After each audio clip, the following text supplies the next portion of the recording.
Hello students, कैसे हैं आप सब। आई होप आप सब अच्छे होंगे। आईसीटी वर्चुअल क्लासरूम में आप सबका स्वागत है। मैं विकास, क्लास 11th का मैथ्स हम कर रहे हैं। चैप्टर आपका सेट्स, और फिलहाल जो टॉपिक है कॉम्प्लीमेंट ऑफ सेट्स के आधार पे कुछ प्रैक्टिस। तो ये क्वेश्चन है, फर्स्ट पार्ट इसका हम कर चुके हैं, बाकी के पार्ट यहाँ जल्दी से इसको नोट कीजिए। सारे पार्ट्स हम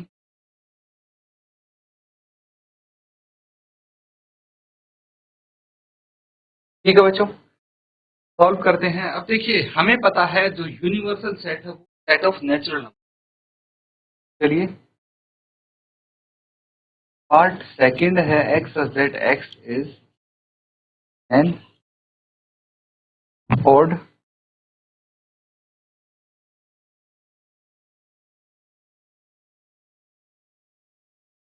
नेचुरल नंबर। अब बताइए, ओड नेचुरल नंबर का कॉम्प्लीमेंट क्या होगा। जैसे even natural, x such that x even natural number.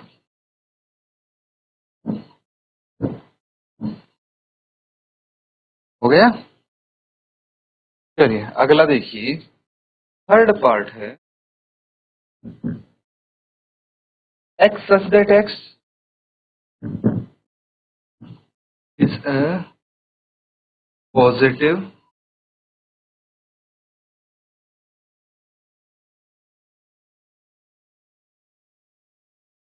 multiple of 3।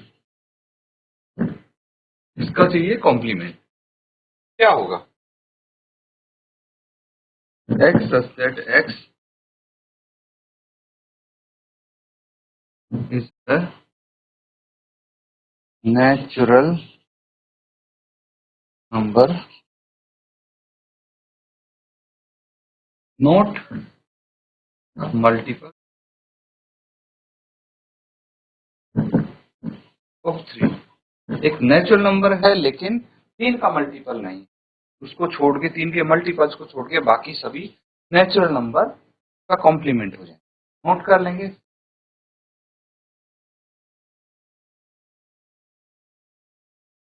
तो ठीक है बच्चों, आगे करते हैं। तो ये है आपका फोर्थ पार्ट, क्या है, x such that x prime number.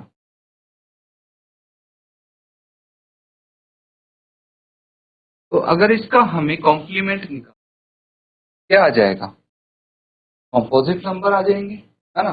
Prime number वो होते हैं जो अपने आप से डिवाइड होते हैं और 1 से होते हैं, और कंपोजिट नंबर क्या होते हैं, जिनके मोर देन 2 फैक्टर्स हों। तो हम लिख सकते हैं x such that x is composite number and x is equal to 1, क्योंकि 1 भी तो इंक्लूड करना है। नेचुरल नंबर होता है 1, लेकिन कंपोजिट नंबर में 1 नहीं आता, इसीलिए वो अलग से हमें लिखना पड़ेगा। ठीक है। फिफ्थ पार्ट देखिए, x such that x is a natural number divisible by 3 and 5।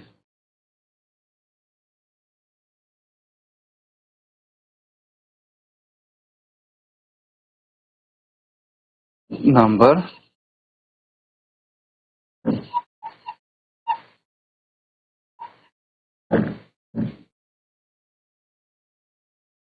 3 and 5, भाई ऐसा नेचुरल नंबर जो 3 और 5 से डिविजिबल हो, उसका कॉम्प्लीमेंट क्या हो जाएगा, x such that x is a natural number not divisible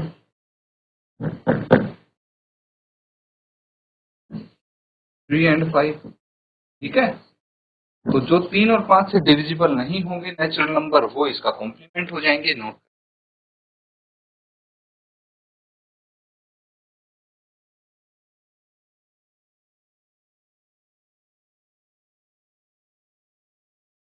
तो ठीक है, नोट कर लिया सबने। अब देखिए,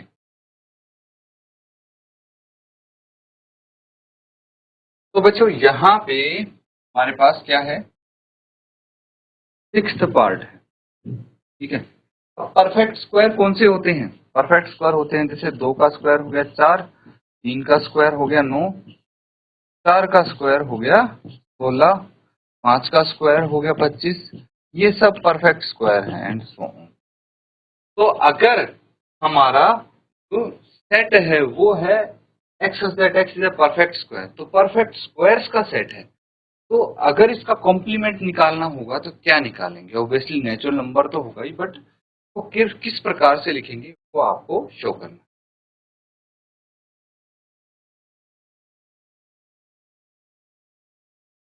तो चलिए इसको फटाफट हम कंप्लीट कर लेते हैं क्वेश्चन को। तो यहाँ पे है हमारे पास x set x perfect square और इसका चाहिए हमें कॉम्प्लीमेंट। ये हो जाएगा x such that x is natural number and x is not a perfect square। Natural number तो है लेकिन परफेक्ट स्क्वायर नहीं होना चाहिए, बस ये हो जाएगा, है ना। सिमिलरली लास्ट वाला पार्ट आप कर सकते हैं, परफेक्ट स्क्वायर की जगह परफेक्ट क्यूब आ जाएगा आंसर।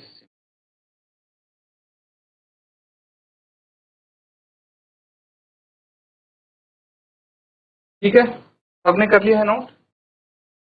चलिए अगला क्वेश्चन देखिए, सब देख पा रहे हैं? यूनिवर्सल सेट है, एक सेट गिवन है, सेट बी गिवन है और आपको ये वेरीफाई करना है। बहुत सिंपल है। तो अगर फर्स्ट की बात करें तो हमें चाहिए सबसे पहले ए यूनियन बी, ये निकालेंगे। ए यूनियन बी है 2 4 6 8, तो यूनियन होगा 2 3 5 7 के साथ। क्या आ जाएगा? ए यूनियन बी, ठीक है। क्या आ जाएगा बच्चों?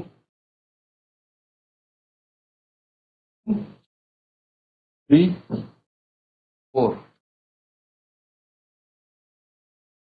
5 6 7 8। अब हमें चाहिए ए, लेफ्ट हैंड साइड है ना ये, तो लेफ्ट हैंड साइड क्या है? ए यूनियन बी का कॉम्प्लीमेंट। कॉम्प्लीमेंट यानी जो यूनिवर्सल सेट है वैसे इसके एलिमेंट्स हटा देंगे हम, तो आ जाएगा 1 और एक आ जाएगा 9, है ना। ये इसका कॉम्प्लीमेंट। चलिए अब राइट हैंड साइड की बात करते हैं। तो राइट हैंड साइड के लिए सबसे पहले हमें निकालना पड़ेगा ए कॉम्प्लीमेंट। ए कॉम्प्लीमेंट क्या हो जाएगा? ए कॉम्प्लीमेंट हो जाएगा बच्चों, ए है आपके पास 2 4 6 8, ए कॉम्प्लीमेंट हो जाएगा यूनिवर्सल सेट में ये एलिमेंट, ए के एलिमेंट्स हटा दीजिए, क्या आ जाएंगे? 1 3 5 7। फिर निकालिए बी कॉम्प्लीमेंट, क्या आ जाएगा? एलिमेंट्स हटा देंगे, ये आ जाएगा 1 3 1 2 4 6 8 9। ठीक है, अब हमें क्या चाहिए? हमें चाहिए A complement intersection B complement. क्या हो जाएगा? इन दोनों का इंटरसेक्शन सिर्फ 1 और 9 कॉमन है, तो 1 एंड 9। तो यहाँ पे लिख लेंगे because left hand side equals to right hand side,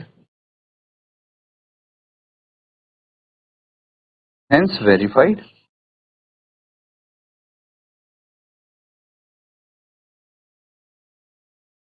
ये हो जाएगा, नोट कर लें।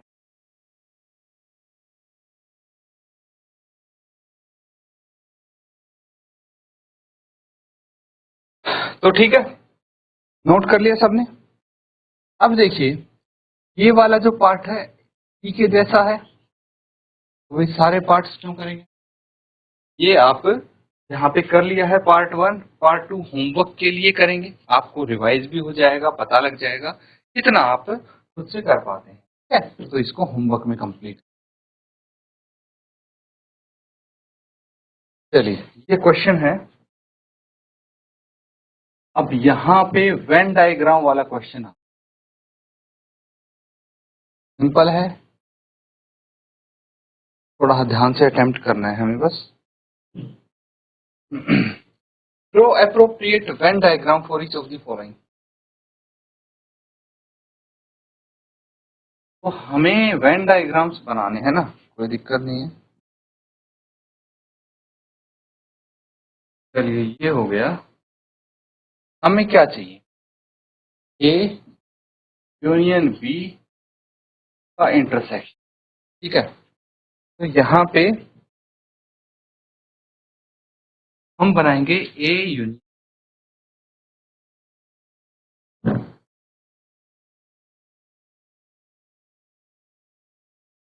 अब मुझे बताइए ए यूनियन बी क्या होगा, ए यूनियन बी कौन सा होगा। अगर मैं इसको बोलूं ये सेट ए है, ये सेट बी है, तो ए यूनियन बी ये दोनों सर्कल्स हो गए, है ना। ये देखिए, ये जो हमारे पास शेडेड पोर्शन है ये कौन सा है, ए यूनियन बी। हमें क्या चाहिए, ए यूनियन बी का कॉम्प्लीमेंट। तो अगर ये बाहर वाला वाइट शेड ये आपका यूनिवर्सल, तो ये क्या हो जाएगा, ये हो जाएगा ए यूनियन बी का कॉम्प्लीमेंट, ये वाइट शेड, समझ गए। इसी तरह से बाकी के पार्ट्स अटेम्प्ट।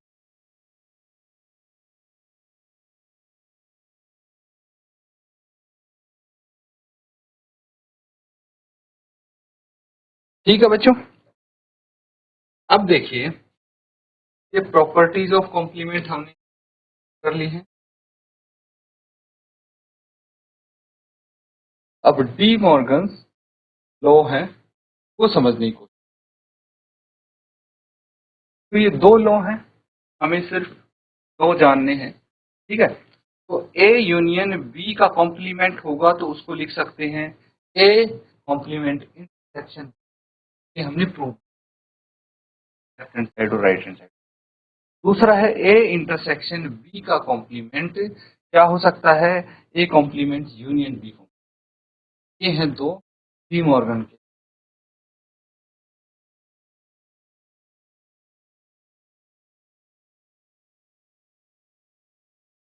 तो ठीक है, डी मॉर्गन लॉ हमने यहाँ पे कर लिए हैं। सेकेंड पार्ट आता है, देखिए हमारे पास है ए कॉम्प्लीमेंट इंटरसेक्शन बी को क्या होना चाहिए। अभी डी मॉर्गन लॉ की वजह था, ये हो जाएगा ए यूनियन बी का कॉम्प्लीमेंट। ठीक है, यूजिंग डी मॉर्गन लॉ। ठीक है, और अगर हमारे पास ए यूनियन बी का कॉम्प्लीमेंट, ए यूनियन बी का कॉम्प्लीमेंट वापस से ये हमने, है ना, तो बाकी के जो दो पार्ट्स हैं वो होमवर्क में कंप्लीट करेंगे तो बच्चे। तो बच्चों जो आज हमने क्वेश्चंस यहाँ पे किए हैं, उम्मीद करता हूँ अच्छे से आपने समझा है उनको, अच्छे से इनको रिवाइज करेंगे होमवर्क में, होमवर्क भी कंप्लीट। इसी के साथ आज का सेशन यहाँ पे एंड करते हैं। Thank you and have a nice day.